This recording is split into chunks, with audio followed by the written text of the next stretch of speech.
It's going to be buffering, but it should catch up in a second. If everyone's ready, without further ado, I invite the first speaker of the Affirmative team to stand and begin to deliver their debate speech.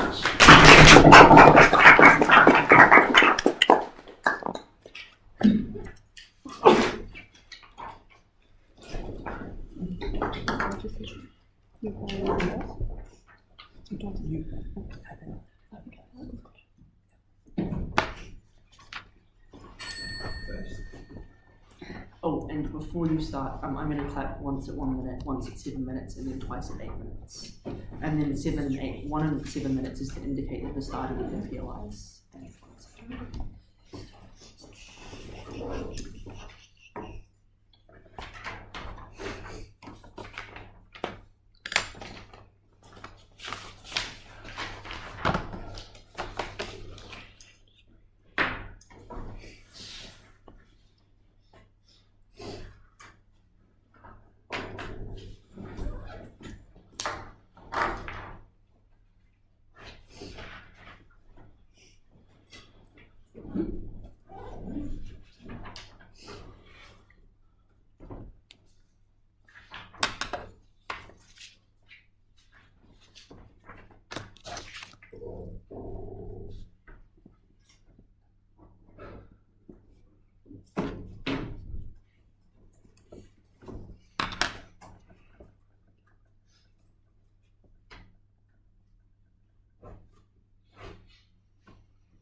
Violent criminals are amongst the most dangerous in society.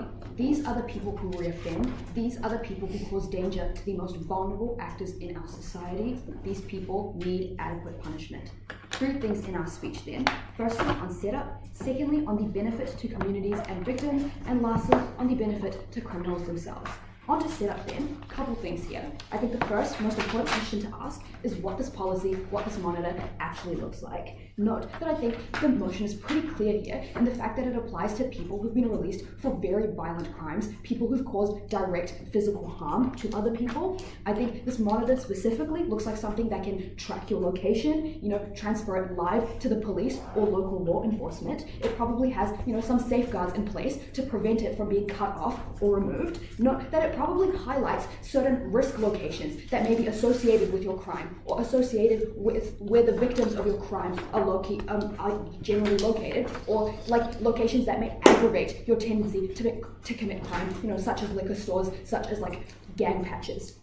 Who does this apply to then? Again, note these are people who've committed particularly bad crimes, caused direct harm to people, and have created victims. Note that these people are often repeat criminals. They often commit these crimes again. They cause harm to multiple people, and it doesn't just stop at one offense. And note that this is likely to be people who've done a particularly heinous crime, right? Conviction is usually, being sent to prison is usually the last resort of local law enforcement. People will reach to rehabilitation or home arrest before they send you away to prison for a certain amount of time. This is unlikely to affect a person who's been involved in one single bar fight. This looks like someone who's committed a murder. This looks like someone who has assaulted someone. This looks like someone who has enacted lifelong trauma onto another human being.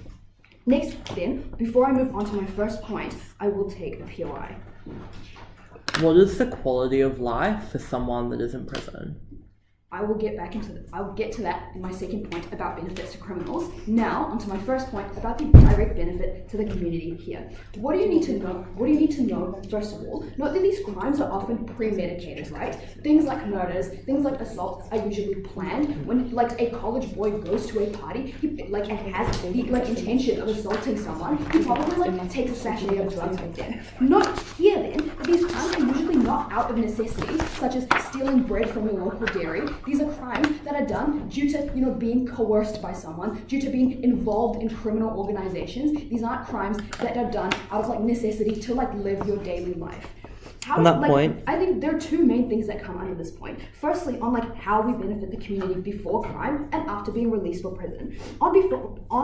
Before the crime occurs, I think the biggest thing here is a deterrence factor, right? I think this is a really like intense, overwhelming punishment. The fact that you have to wear this ankle monitor for the rest of your life, the fact that people can probably look at you and tell you're a criminal, tell you've done a really bad thing, and immediately have this like harmful perception of you is probably a really big deterrence, especially for young people who are often finding themselves being coerced in crime, people who are finding themselves to become increasingly involved in crime. A lot of people probably don't want this reputation attached to them. They probably don't want to live the rest of their life in punishment. They're less likely to involve themselves in this crime as a result of this. Secondly then, I think it changes like the risk calculus for people who direct crimes, right? This looks like gang leaders, this looks like leaders of like violent organizations. For them, it seems like every single person who's arrested, every single person who's like taken to prison is like immediately forever removed from their operations. They're unlikely to be able to be used for an operation again. This is particularly bad for someone who's planning a crime, and they're more likely to, reassess or like be a lot more careful around what kind of crimes they perpetuate. This disrupts the way that they plan things. Secondly then, after being released from prison, again, there is another deterrence factor here. If you have this ankle monitor around you, you know that the police is tracking you, you know that they're watching your every move, you're less likely to now want to commit a crime again because you know that you're less likely to get away with it. The police know where you are. They're able to see where your victim was at a certain time of day. It makes it a lot easier for you to be found. It makes it a lot easier to tie your crime back to you. You're less likely to want to do it. Secondly then here, we tell you, you're probably going to be stopped from going to certain places. I told you this in setup, certain risk locations are highlighted. This looks like you being stopped from going to gang patches. This looks like you being inherently stopped from associating with people who are related to these criminal organizations you were previously a part of. It stops you from going to places that are usually riddled with crime, and it stops you from associating with dangerous people who may coerce you or may incite you into committing crime. What do we get at the end of this then? Couple things. I think simply we prevent a lot of crime in general. Couple reasons why we believe this is. I've already told you that it makes planning crime incredibly harder, especially because people who usually plan crime have to now consider that these people, if they're going to get caught, they can no longer be used to enact this action again. This is a particularly large impact. If you're unable to plan a crime, these violent crimes that are usually premeditated, it puts a stop to a lot of them. Note that this is particularly important because a lot of these crimes occur in pretty disadvantaged neighborhoods, right? Communities that are poor, communities that are filled with a lot of minorities, a lot of vulnerable people. These are the people who are most highly impacted by crime. If we are able to prevent this to a tiny extent, if we are able to lessen the amount of assaults, lessen the amount of murders, lessen the amount of broken families within these already disadvantaged communities, this is really important. I think secondly here, we tell you we simply achieve more catharsis for victims, right? A lot of victims probably feel like the people who've attacked them, the people who've enacted lifelong trauma onto them are being adequately punished. They feel, I have to live with this trauma for the rest of my life. This person has to live with the reminder that they've done this to me for the rest of their life as well. That probably feels really good for you as a victim. You probably feel like you're getting the justice you deserve. Note that this emotional reparation is particularly important for someone who's been harmed, for someone who's in a broken state of mind. Lastly then, note that violent crime usually compounds. People who commit a violent crime once are likely to commit it again. If we are able to put a stop in the cycle, even slightly, this is particularly important. Moving on to my second point then, about benefits to criminals. What have I already told you? These people are likely to reoffend, especially when they've committed violent crime.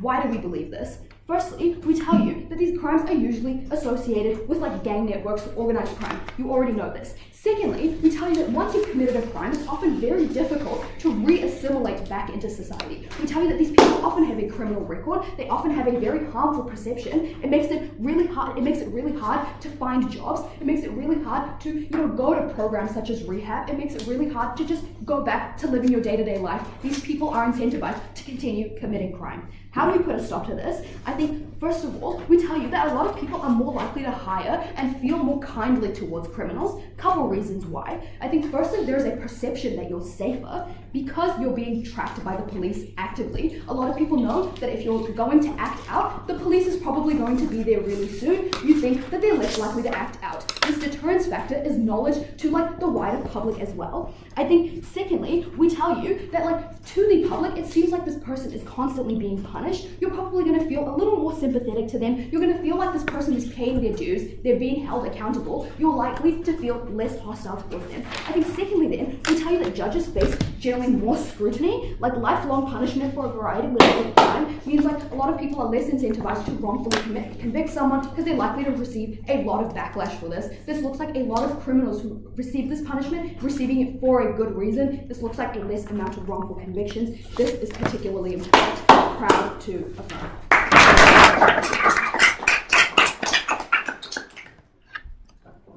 I thank the first affirmative speaker for their speech, and I invite the first negating speaker to stand and deliver their speech.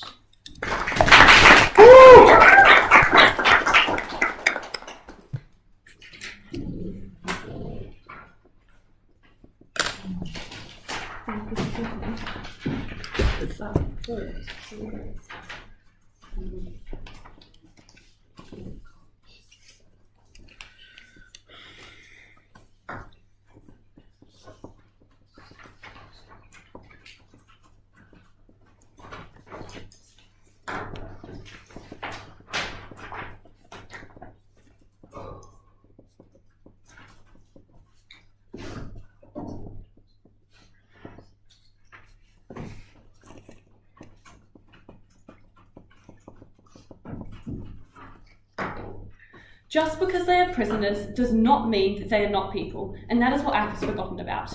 Firstly, in this speech, I'm going to go through main points of setup, then I'm going to go on to my first point about why it will not have any effect on the recommitting crime rates, and second point then about why it is awful for the individual and the rest of their life, the impacts of this, and my rebuttal will be integrated throughout my speech. So firstly, on to setup. What does this actually look like for the person? I think we very much agree about this, about the three things. One, they will have to wear this very bulky, big device that acts as a reminder to themselves and society of their past mistakes. It has to be very big to transmit this large amount of information, and is unable to be taken off, and it needs to be able to withstand someone trying to be taken off, again, increasing its size, increasing what bigger a reminder it is, and making it very visible. It will be tightly bound to the person so that it cannot just fall off or be removed, so it will be uncomfortable and not be good for this person. That is what we think this looks like. Now on to my first point about why it will not affect the crime rates. A bit of context here. What does the status quo look like? Firstly, for violent crimes, if there is a proven risk to community of you being released, you can be held in preemptive detention, where the Crown can keep you incarcerated until the risk subsides. Secondly, it is done in a gradual reintegration, which means that you don't just go from one day being in jail to immediately being released. You're gradually reintegrated. What does this look like? This looks like someone who is able to leave the prison and then go to a job and then go back to the prison and then going into home detention and then before being fully reintegrated into society. It is a gradual thing. Thirdly, they wear these bracelets during this reintegration process. So when they are at risk and they're actively being monitored, not just through this ankle monitor, but through things like psychiatric evaluation, random home checks at the home address. All of these things are a consistent thing along with these ankle monitors and electronic bracelets. Therefore, for these reasons, if someone is a risk of reoffending, we are able to identify this and take actions on that. An electronic bracelet that they have to wear for the rest of their lives will not change anything. So why is this true? Firstly, because a lot of these crimes are crimes of passion. This looks like someone saying slow about my friend and me punching them in the face. These acts are 99% of the time a one-off thing in the heat of the moment. And it will not be prevented by an electronic bracelet, because that's not what I will be thinking about in the heat of the moment. This will not change anything. Secondly, another type of violent crime, which the premeditated ones, which are the ones that AF is telling you about. These are the big things, like the shootings or the murders, or in which case you will either be in jail for life, or you will be a huge risk of reoffending, and there will be many precautions which we have stepped through that will be in place to limit your risk.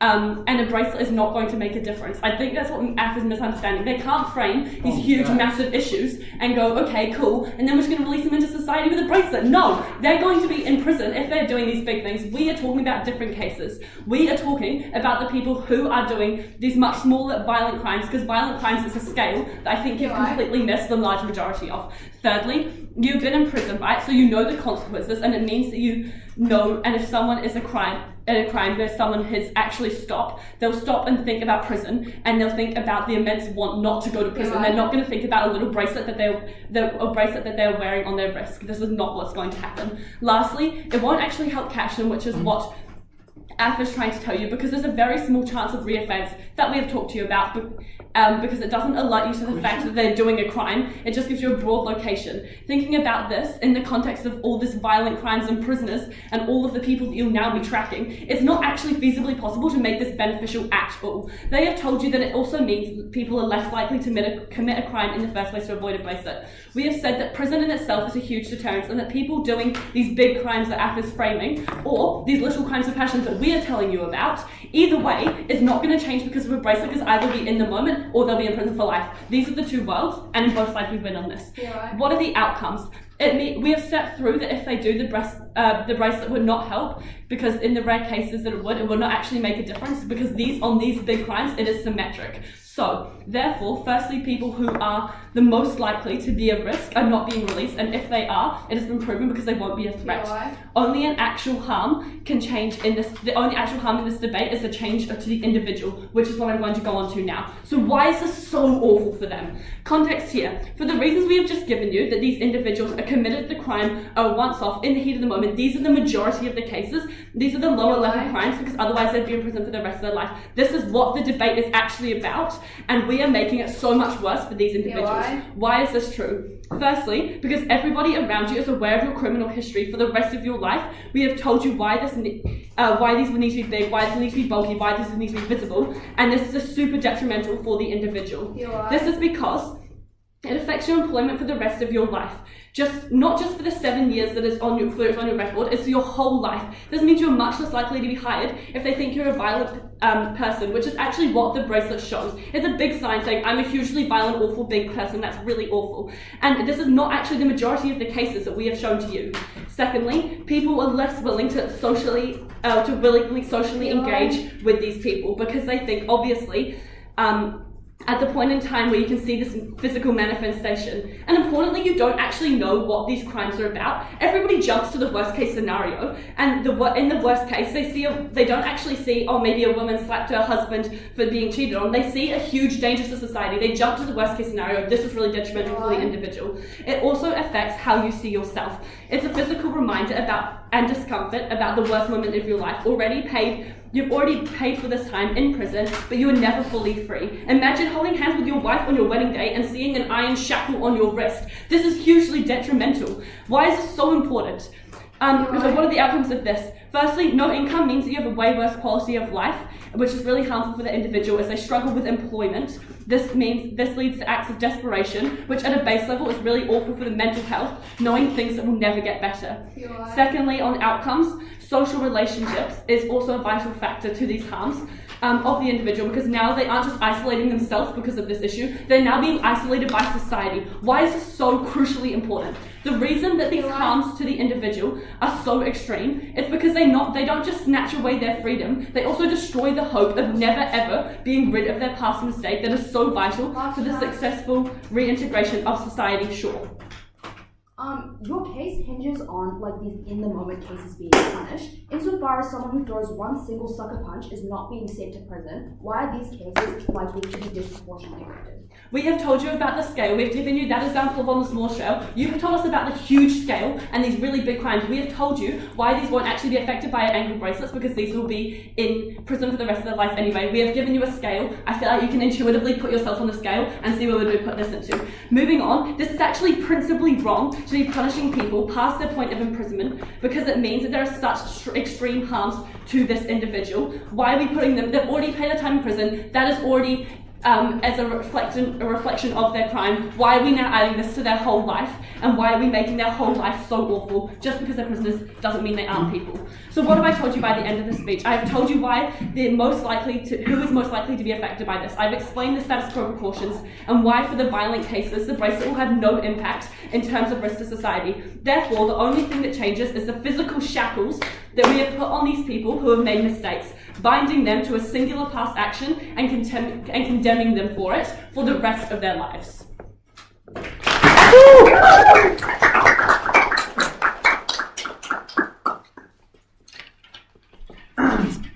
I thank the first Negating speaker for their speech, and I invite the second Affirmative speaker to stand and deliver their speech.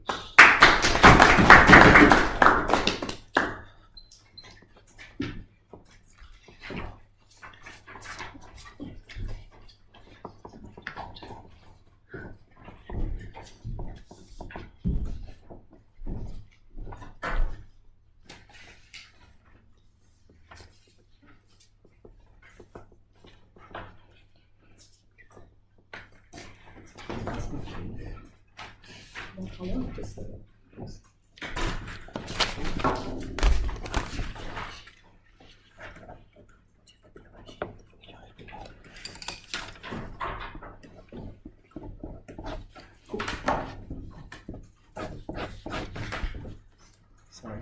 Are we good to go?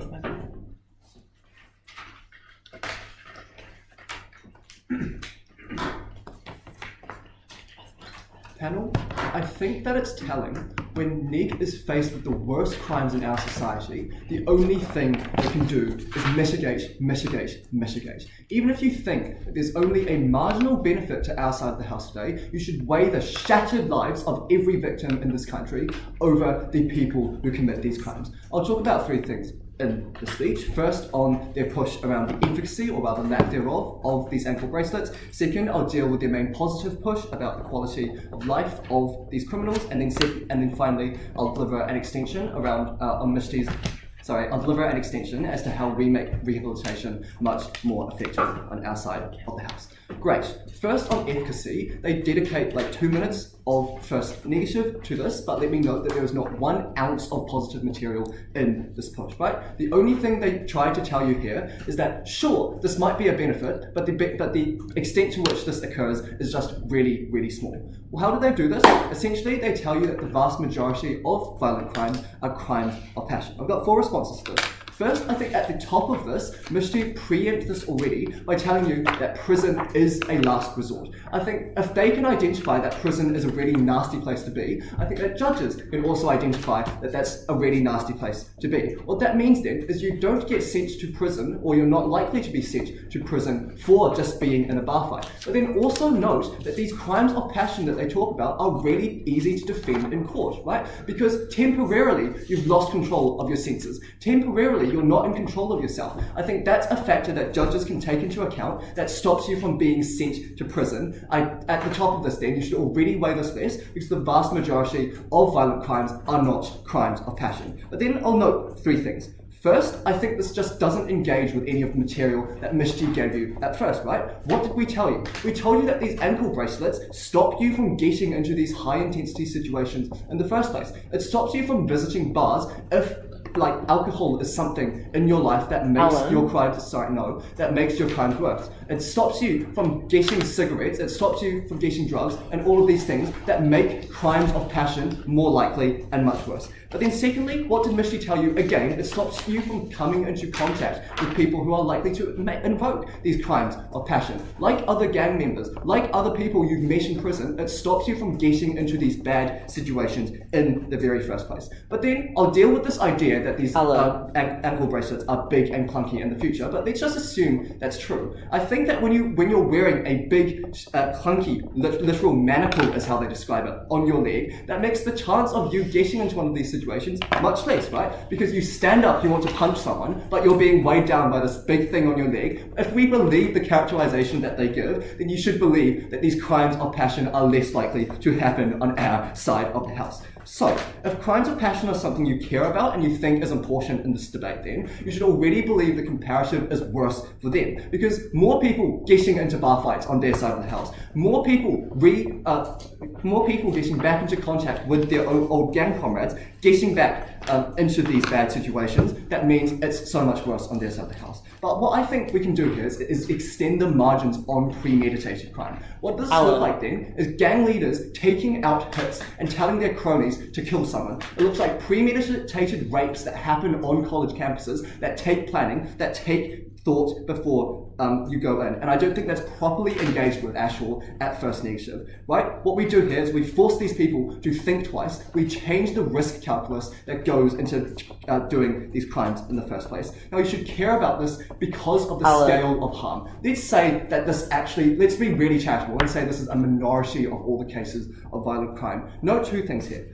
First, the extent of the harm is much larger because these crimes are premeditated. They can be planned out. The details can be decided. That's uniquely something that we can stop from happening on our side of the house. We prevent violent crimes from happening in the first place, but when they do happen, we disrupt that planning process. We make them less harmful. But then note again what Misty told you about the vulnerability of the victims. Crimes happen most in areas of economic deprivation. Crimes happen most in areas where minorities and marginalized groups dominate. To that extent, then, you should believe that the vast majority of these violent crimes are happening to really poor, vulnerable people. If vulnerability is something you care about in this debate, you should already be siding with the negative side of the house. Before I move on, I'll take that point. You give us a number of ways in which you are going to be blocked from visiting a large quantity of places by this technology. How are you able to function in society when there is a mass amount of places that you are unable to go under your side? On that, I don't think you're blocked from a massive number of places, right? The examples we give you are liquor stores. The examples we give you are gang pads. I don't think that's very many places in the world you can still live a nice life, and actually, I'm getting onto that now. Great, their main positive push on quality of life, what they tell you here, essentially these ankle bracelets make your life such a living hell. The very loaded language they use is stuff like manacles and chains on your wedding night. Great. 3 responses here. First, we already again preempted this to you at Misty in saying that they're not particularly noticeable, right? Do they have to be big? No. Modern technology means that you can transmit things without having to be really massive.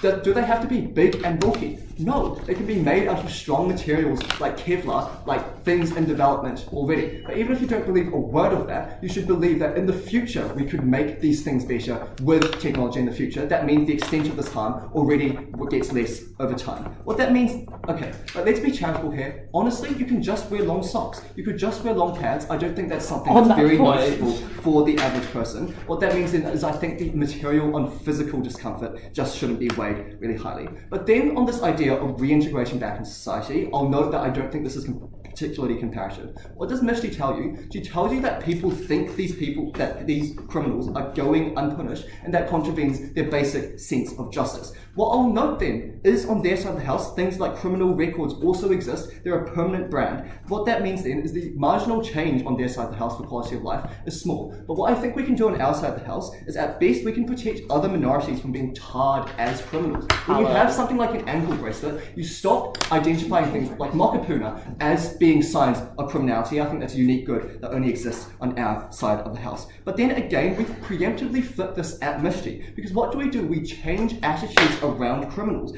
On our side of the house, it seems like they're getting their just desserts. It seems like the danger they can do is being limited. What that means then is we protect them from the worst, most pernicious effects of discrimination. They're more likely to get jobs. They're more likely to be able to reintegrate back in society. Great. Now my extension on how we benefit rehabilitation services. The context of this point is that drugs and alcohol often play a role in the lives of these people. And when you get released, you often have deals to go to things like Alcoholics Anonymous and Narcotics Anonymous. Whipping through things. First, we prevent you from going into problem areas like places where we know people are dealing drugs, in liquor stores, so on and so forth. But then secondly, we can make sure you just go to rehab, because where the hell are you? We know where you are. We know you're at home watching TV. You have no more excuses. You have to go. But then thirdly, going back onto the run just becomes impossible. We remove that thought from the vast majority of violent criminals. The impact of this then are threefold. First, you break these addictions. Note that addiction is really physically bad, but it also impacts your families as well. Treatment requires a nudge. Second, I think it improves your quality of life when you're not addicted to something, like when you're constantly going up and crashing down again. That's a benefit to health. At the end of this then, if you care about criminals, if you care about communities, side with apathy.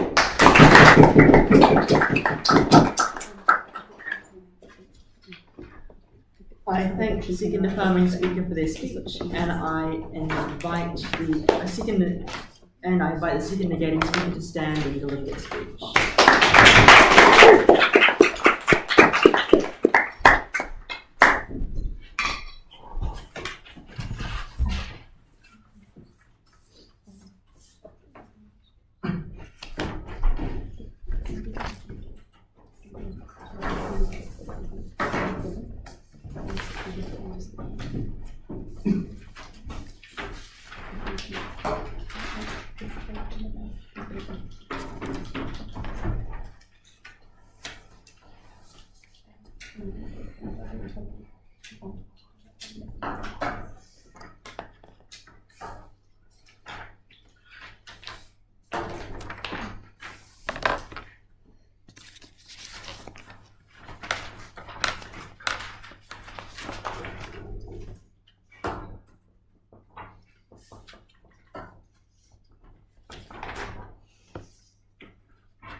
Three things to do in the speech. Firstly, on what this crime looks like. Secondly, on what this technology is. And then finally, on how it affects individuals. Firstly, on what this crime looks like.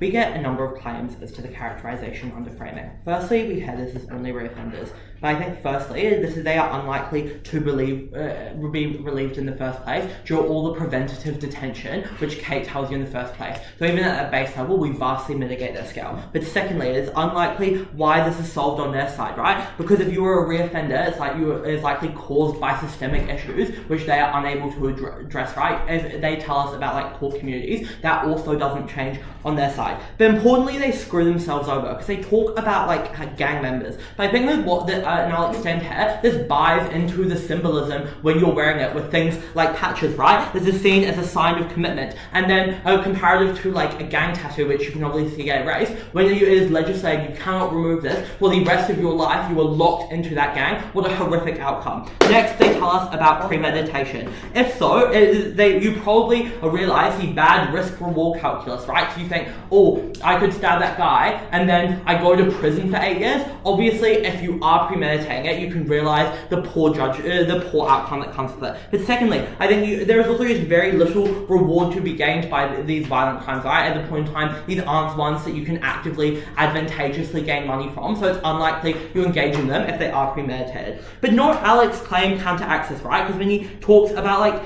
gangs planning mass raids, obviously I don't think they're going to be deterred by the chance of being arrested, right? What a ridiculous claim. But finally, they say it's going to act as a deterrent. But firstly, it is unclear why this is the tipping point when it is compared to jail, right? Because I think if you have such a vast harm to your quality of life, that is obviously having the addition of this, which I'd like to note, is far less proximate than immediately going to jail, because you don't think about what's going to happen 9 years into the future. But secondly, I think if you're already committing crime, you've shown a revealed preference for not caring about deterrence, right? Okay.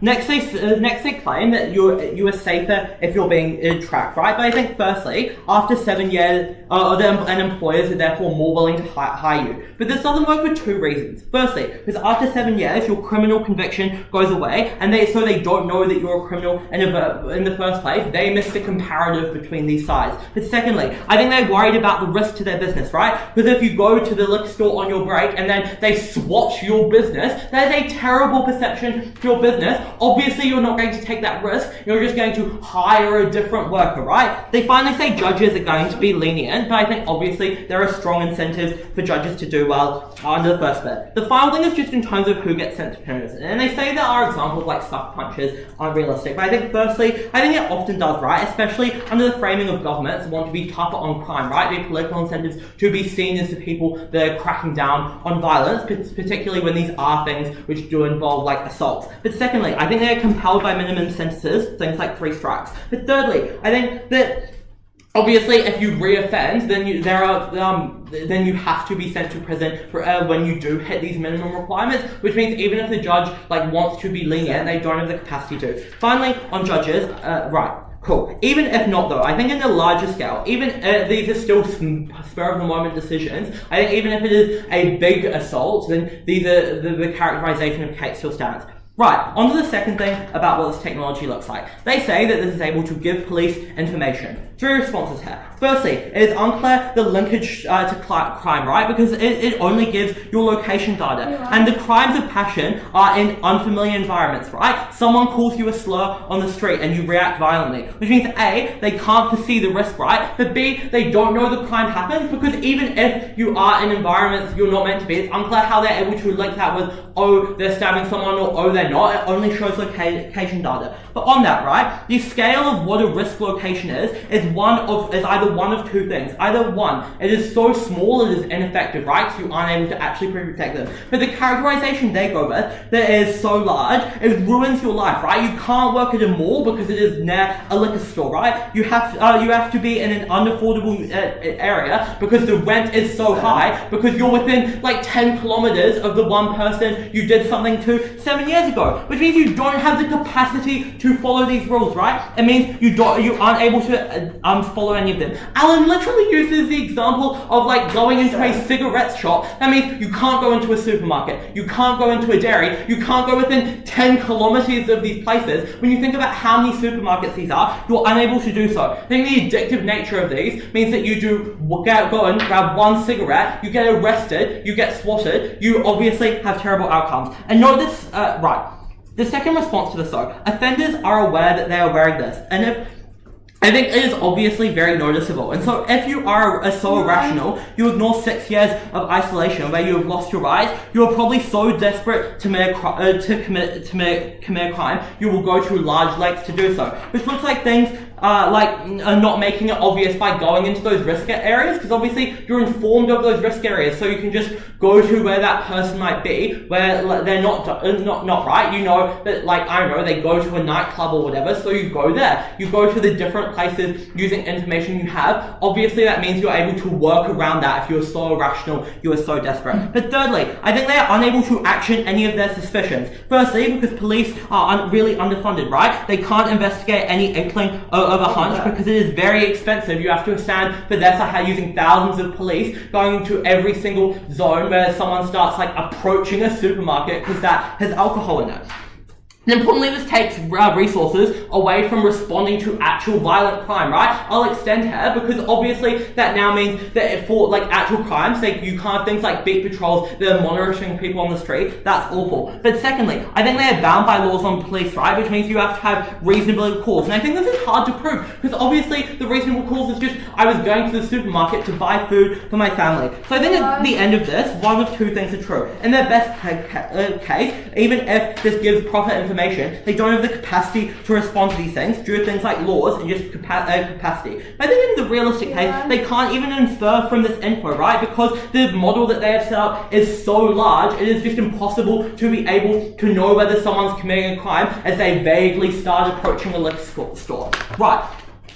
On the effects on offenders, we get two things in what's quite a unmechanized extension from Alan. Firstly, they can ensure you go to rehab. Obviously, we can just stand for things like attendance checkers on our side. But secondly, they say you can't go on the run. But importantly, what the bracelet actually looks like is crucial here. Because Alan knifes his first speaker, but she literally says that it is big, that it is bulky. They cannot just counteract that. But importantly, I think if it is true, it makes it easier to cut off. But the weighing of the harms to the offender, I think firstly is only the certain benefit in this debate. Because I think it's very speculative to say that someone might, in 7 years after being released from jail, will not do a crime because potentially maybe they have something on their arm. And I think this is a certain benefit and not responded to despite what Kate says. I think secondly, I think it causes people to be more likely to reoffend, right? A, because they have to pivot to crimes of need because they can't get a job. But B, they know there is no hope of their life changing, right? They are aware of its permanence, and there is vastly less incentive because you don't have the social relationships that keep you out of prison.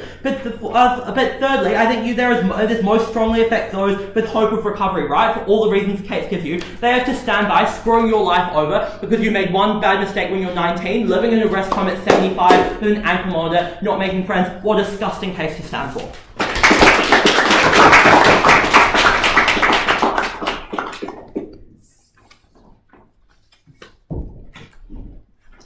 I thank the second affirmative speaker for the second negating speaker for their speech, and I invite the third affirmative speaker to stand and deliver their speech.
Note that they never gave us any response as to why people like you feel safer, people trust the criminal justice system more. If this decreases crime in any capacity, and if you believe that in any capacity, you all vote out for outside. A few issues in the speech. Firstly, what does this technology look like? Clearing that out really quickly before moving on to criminals, and please note that they barely gave us any engagement to our points on communities feeling safer, on deterrence, etc. Firstly then, on what does this technology look like? And let's just take the both cases. A, it's small, B, it's bulky. If we say it's small, that's probably good. You can probably cover it up with socks. We don't think that's a big deal. But we'd say that if it is bulky, we will flip their claim because we believe this is an actively good thing. Why? Because that that gives people the perception that the criminal justice system is actually doing something, is protecting people on the ground, they're protecting them away from these criminals. That's extremely good because that means less things like vigilantism. That means less things like civilian arrest because you feel like you're living in a safer society. You all weigh on these civilians more.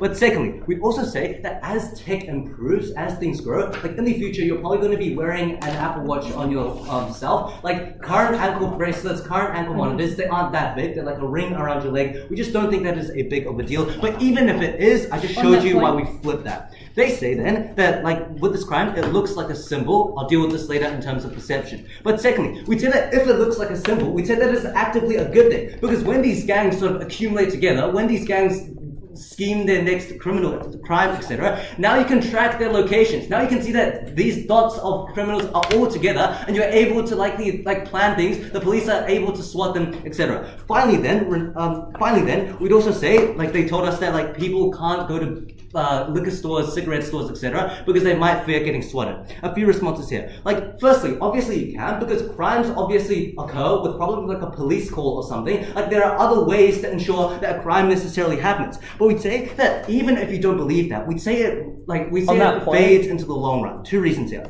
Firstly, we'd say that obviously a lot of these people can ask like the police for change. They can ask the police for reform if they feel unsafe so much. But secondly, and this is crucial, we'd say that in the long run, and as a police, that you realize that these crimes aren't happening as much, that the perception that these crimes are happening isn't going to happen, they're just going into the store to buy liquor, they're less likely, and they're going to retract on that a lot of their police stuff as well. But even if you don't believe that, I just say that these ankle bracelets are probably cheaper than police, because if you have to put like 1,000 police into these criminal areas, that's extremely expensive. When you have these ankle bracelets, etc., you're able to retract your costs, and note that directly flips his claim, because what that shows you is that we save costs, and that cost can be spent on rehabilitation, that cost can be spent on actually helping these people reintegrate into society. At the end of this question, what you should believe is that in any case, these ankle bracelets are extremely good for us. If it's big, it flips because it helps with perception. If it's small, it's probably just good because you can cover everything, but we just don't think that is a big of a deal. Okay, moving on to criminals, and this is the bulk of the debate. They tell us, well, two questions here. Firstly, who commits a crime, and what does crime look like after prison?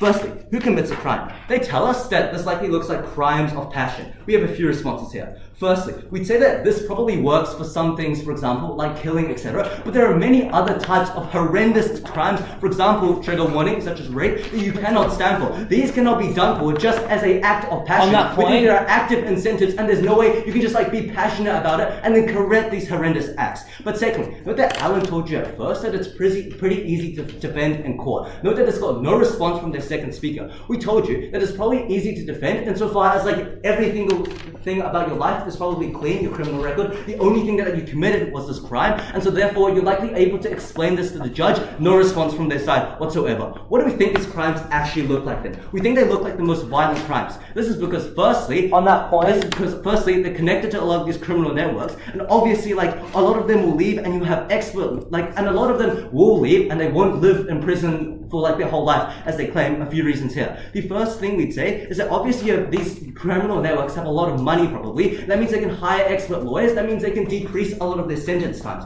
What that means is that a lot of these people are likely to leave after prison. They aren't going to get life sentences, and insofar as they leave, we would say that these ankle bracelets are extremely important. So at the end of this then, you should believe that these are harmful acts of crime with a purpose. But let's say you don't believe that, and let's take them at the best of things like crimes of passion, and that it is crimes of passion. A few reasons why we still benefit. The first thing we'd say is that there is a stigma on their side of the house that they can't defeat, because these people are going to be seen with criminal records. These people are never going to be able to get jobs, and that leads to more bad things. That's why they reoffend on their side of the house, because now when they reintegrate into society, nothing's being done for them.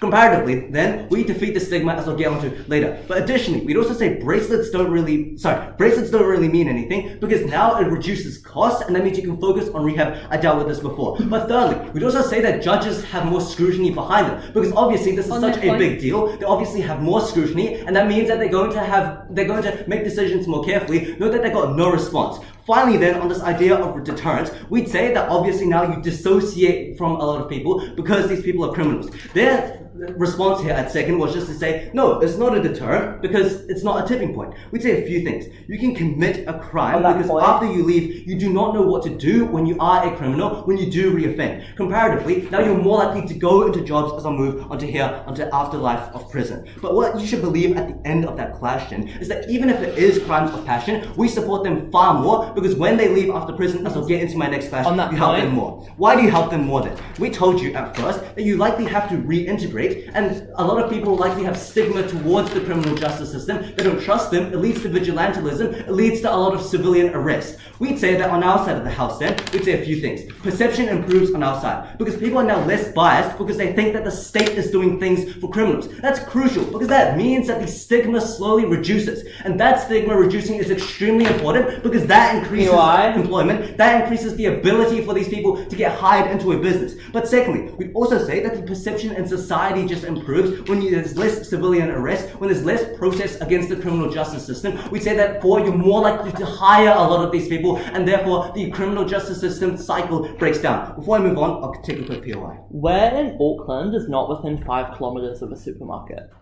Yeah, but we already responded to you in two ways. Firstly, this likely fades into the long run, but secondly, ankle bracelets are cheaper than the police, so obviously, like, when things happen, you are able to sort them out. Okay, but even if you don't believe that, we'd say everything fades into the long run, because obviously on our side of the house, we'd say then that obviously you are able to get far more stability and you no longer need to create crimes. So in the long run, perception is likely going to improve because people feel like the state is doing extremely good things. What you should believe at the end of this question is we flip a lot of their material, because people aren't just going to start like bullying a lot of these people who have committed crimes. We believe that a lot of these employers, a lot of these people and civilians are likely going to have a better perception of these people because they believe that the state is actually doing something. At the end of this then, you have to weigh uncertainty. Our worst case is that some people might get swatted and some people might wear clunky bracelets. On their side of the house, the worst case is people literally returning to lives of crime, people literally returning to gangs. We would say that even if these people have a little bit more like clunky things, we would weigh that higher than anything they talk about in terms of potential crime. But even if you don't believe that, you have to weigh on civilians. Two reasons.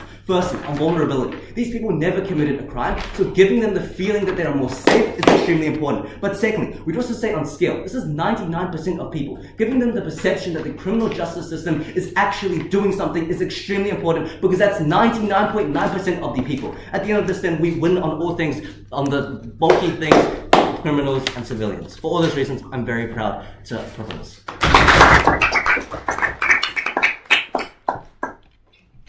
I thank the third affirmative speaker for their speech, and I invite the third negating speaker to stand and deliver their speech.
The fact that AF has spent so little time throughout their speeches talking about how they supposedly benefit prisoners shows how little they care and means that they already lose this debate. A couple of main points of question in this debate. Firstly, on like effectiveness of ankle like bracelets and monitors and stuff like that, and secondly on like who we value more, victims or criminals. Firstly, some like characterization and framing. I want to clear this up on like the scale of like violent crimes and the scale of like time you can spend in prison, because I feel like AF has like grossly mischaracterized like what crimes are actually going to be like getting into prison and like what the effectiveness is. We tell you that there's a like large scale of violent crimes, and the ones that we're talking the most about in this debate are those that are like crimes of passion that like might be like a one-off mistake, and then you end up going to prison and then like when you come out you have an ankle monitor, right? I feel like what AF has like forgotten is that like it doesn't matter how much time you spend in prison. Even if you commit assault and you're in prison for like 3 days, when you're still released and still get that like monitor, that's still being in prison and then being released for a violent crime, so you still get the electronic bracelet, right? Which means that no matter how like little of a violent crime you do, you still end up with this electronic bracelet and still end up with all these gross harms that we've told you about, which is why you should be valuing victims, valuing criminals and all these harms that we've told you happen to them. Firstly, on the point of clash of effectiveness, they told you that it was like a deterrence factor, and so like criminals were going to be aware of the harms of it and like so less likely to commit crime if like the results happen with the bracelet. A couple of responses to this. First of all, this would only apply to those who have already had the bracelet and have felt the effects, so this is entirely redundant, right? Everyone else, like crimes of passion broadly happen when someone is like not thinking clearly. So a bracelet's not going to factor into their thinking if they haven't like already, especially if they haven't already like witnessed firsthand the harms of this bracelet, right? So this becomes entirely redundant. They also told you that it like disrupts large planned crimes, for example, like gangs. A couple of responses to this. First of all, gangs are willing to like gangs are like very willing to do things and like plan to accept the consequences. For example, they could like sacrifice like a rookie to like go and commit this crime, knowing that like, oh, it's fine if they go off to prison and get this ankle monitor because they've got all these other like people that I can use and expend. Like gangs are like a huge network, so it's actually not going to disrupt their large planned crimes as much, or if at all, as Af told you. Sam also told you it can kind of become like a badge of honor, or like maybe an initiation kind of thing. If you're like new to a gang, you've got to prove yourself, you've got to go like commit this crime, get this like monitor, and then now you're part of the gang. But what Sam told you is this causes extreme harms, because if later on in your life you no longer want to be associated with that gang, or if you have like reformed, you still have to wear this monitor, which is an extremely gross harm.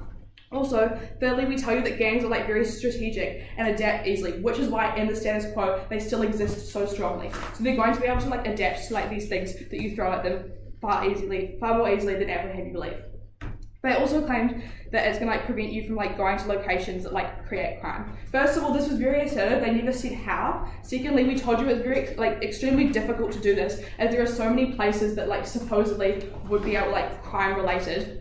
And also the fact that like it's hard to tell like when someone's going to commit a crime where, so that, like location data isn't as effective as they would have you think. And then thirdly, this like grossly can harm the quality of life of a person if they're restricted from going to like so many places. It means that they're like constantly thinking about where they can't go, what they can't do. This is a massive harm.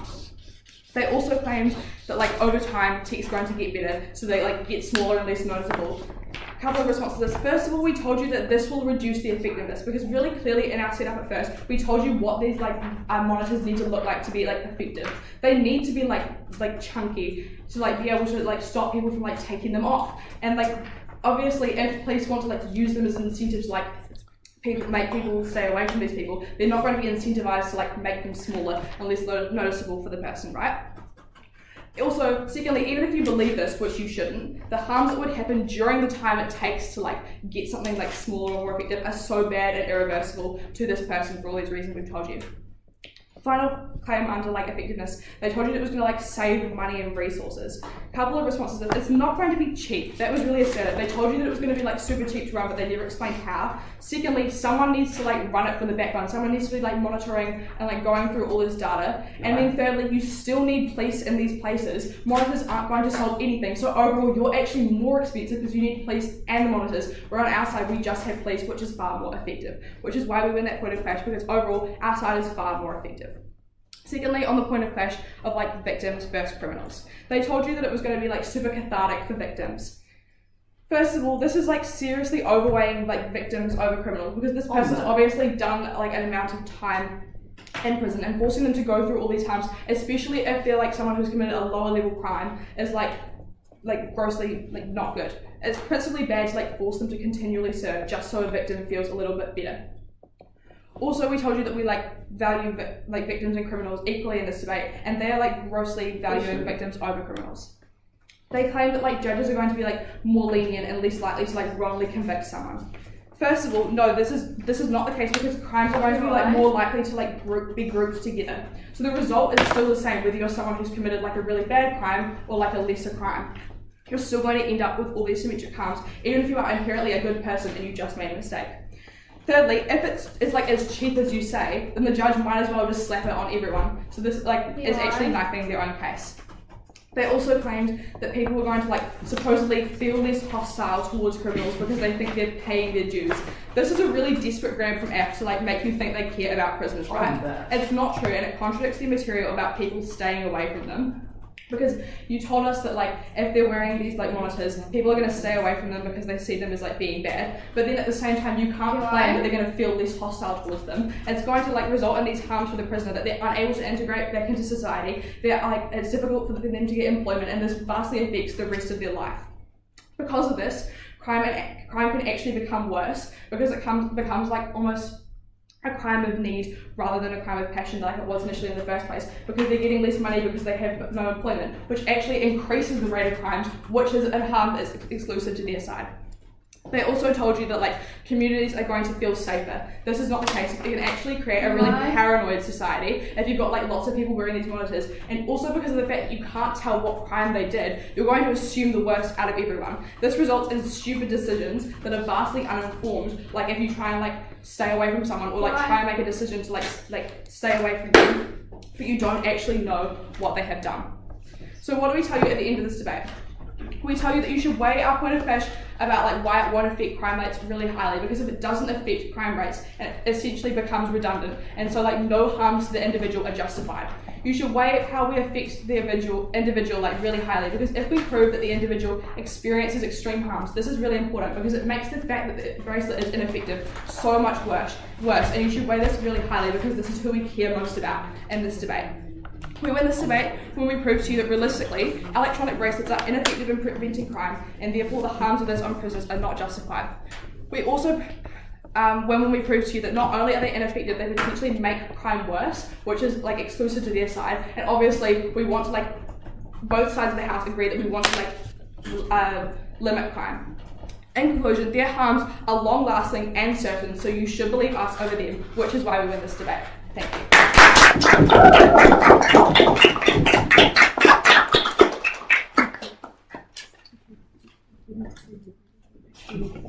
I thank the negating speaker for their speech, and as is tradition, I will now reverse the speaking order and I invite the negating reply speaker to deliver their speech.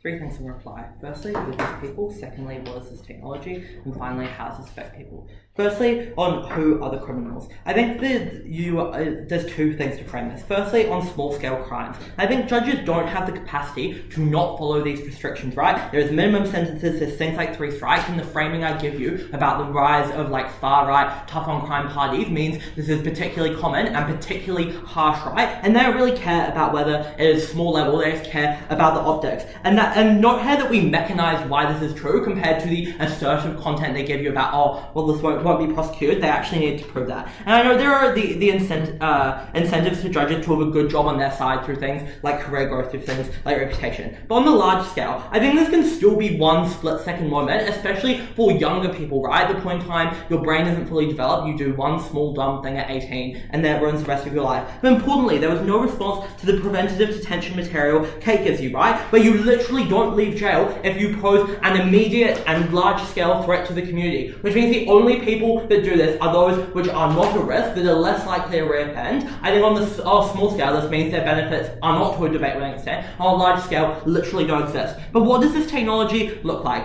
I think it is not able to infer whether a crime occurs, right? Because importantly, it only shows your location, which means police are now responding to unnecessary things, right? And that's where the cost is, not in the bracelet, because now every time you like accidentally forget the route on your Google Maps and go close to a supermarket that serves alcohol, no, this isn't uncharitable, this is their own framing, right? It means that you have to like respond, you have to have people leaving their spot on the beat patrol to go do that. And this vastly limits your mobility, right? Because their model means that you can be like in a total of like 4 streets in a city, so you don't have, so you do not have the capacity to be able to like go and like move on with your life. But you also just can't arrest people for the things they tell you for. You can't arrest someone for standing in one place for other things. Police have a very, as I tell you at second, no response, high burden on how they're able to do things like arrest, and that really screws their case. Also, offenders are one of 2 things. Either A, premeditated, which means that they can plan around this technology, as I tell you. Because if you know these are the streets that you'll get painful for being in, they'll just offend in a different street, right? Obviously, that means that it doesn't work. But additionally, for crimes of passion, it's just unclear why they are deterred at the point in time they're not acting rationally. I think additionally on victims, when people see this technology not working, right? When they see the fact that police are responding to random around things, when they see that crimes still occur, obviously that's when you don't get their buy-in. But on this, how this affects people, and I think the reason you should care about like criminals isn't just because like they are people we should care about, because these flow onto victims substantially. Because when a criminal is harmed, that means they do more reoffending, which harms victims. And importantly, we don't have things in the status quo, which is like our side. We don't have things like vigilantism. So I think it's a massive reach to say that like suddenly, if we continue doing what we're doing, there's gotta be a massive change in society. But a lot of case content was under-responded to through things like employment, through things like social relations, through things like stigma, and I think that means that you like buy into not being a good person, which I think pushes you into a life of crime, right? Because one, now you have to be in a gang for life through things like initiation, and you are not able to leave that. And not have that people in gangs are identified through like patches on either side, so that metric is significant, but you just now don't have the capacity to leave. Secondly, you're pushed into crimes of need because you don't have a job, so you have to do things like steal. But thirdly, there is just no incentive to change because you don't have a social life, you don't have a wife, you don't have kids, you don't have those incentives to not go back to jail, right?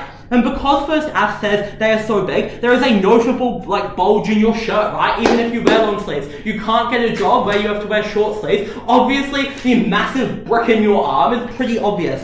It is unmechanized why victims care, especially when the marginal change, I think when they see the massive harms of jail, if they are not interacting with the perpetrator as they claim, it's unclear why victims find this so like good.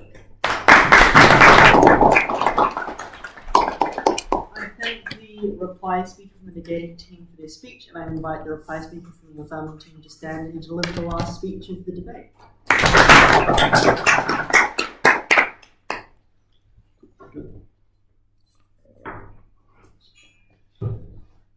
Third Neg says we overvalue victims. Why do you think that is? Is it because they go to bed every night reliving the worst moments of their life?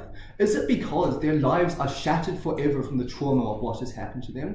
Mr. Panel, please believe we're not the ones running the disgusting case here. Three things I want to touch on. First, quickly, the nature of crime and criminals. Second, the marginal effect on crime. Thirdly, and finally, the quality of life for victims and criminals. Great. First, I want to touch on the nature of crime and criminals. There was much hay made about this, but let's just say that there is a mix of crimes of passion and premeditated crimes. Why should you still care more about premeditated crimes? Because of what I told you at second. They're deadlier, they're more severe. The more time you have to plan something out, the more of a free hand you have in terms of which gang members you can use to carry out a hit. Is a more dangerous crime, is a crime that has a higher chance of succeeding. These are the types of crimes that leave victims and their families broken forever. That's the sort of crime that you should care about in this debate, even if you think that, hey, a majority of crimes might be crimes of passion, even though we have engaged, let me note on that. Then let's talk about the effect on crime, which is the meat of the debate. Sam tells us that it isn't a tipping point, it very much is. What does Misty tell you?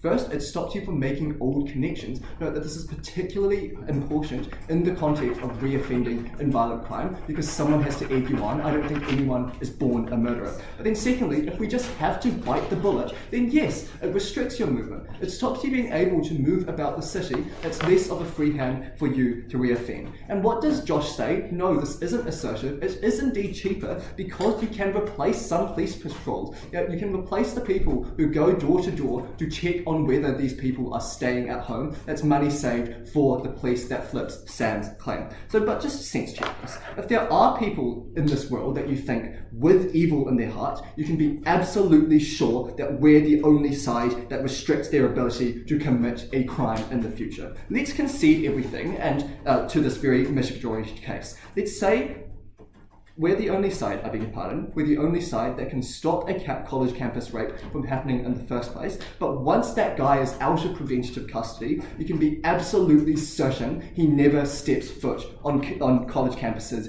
ever again. If vulnerability is something you care about in this debate, I think off that claim alone, you ought to side with the victims whose lives have been shattered, not with the criminals who did that crime in the first place. Then let's talk about the quality of life on both sides of the house. What did they tell you here? 3 claims basically. First, on physical discomfort, what we told you is that tech probably improves over time. The effect of this impact gets less over time. But then what Josh tells you is you don't have to restrict these people from huge amounts of the city. Like Pack and Save, to the best of my knowledge, doesn't sell cigarettes. You can still go there. I beg your pardon, there are still lots of places in the city where you can go. But then let's talk about the more important claim, which is discrimination against criminals. I think this is contingent on 2 things, right? That's the amount and severity of crime that's happening in the first place. I think on our side, when you get less and less severe crime happening, intuitively, people hate criminals less. But then secondly, we change the perception of criminals not being sufficiently punished, right? People feel, true or not, that criminals are getting off without their just desserts. That makes them more likely to discriminate against criminals then. On our side of the house, we change this perception. We make it more likely for offenders to get a job and set themselves up for the future in the first place. But then thirdly, my split engages with this, right? When you have more effective rehab, being addicted is probably a really bad way to live your life. I think that's something that uniquely we can change for criminals. But then even if, at the end of this, victims are still the most vulnerable group in this debate by their own metric, I think that if we can prove a positive benefit for them, they should already give this to us. If a repeat offender can't go, we think a repeat offender can go to Pack and Save. Even if they can't, side more with the many victims they leave in their wake. So proud to propose.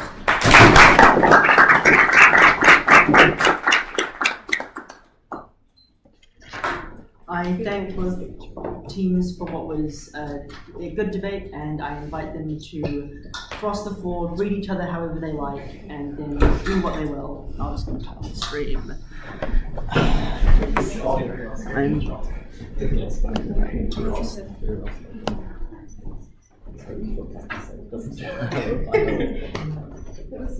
Peak concurrent viewers.